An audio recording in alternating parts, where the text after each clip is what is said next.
நேசம் வைத்தனும் ஞானவாகினி எழுந்தருளே.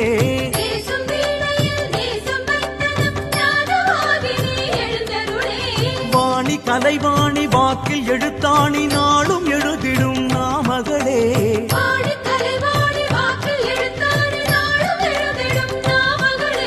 அன்ன கொடிவல்லி சகல கலையள்ளி எங்கள் கைகளில் தந்தருளே.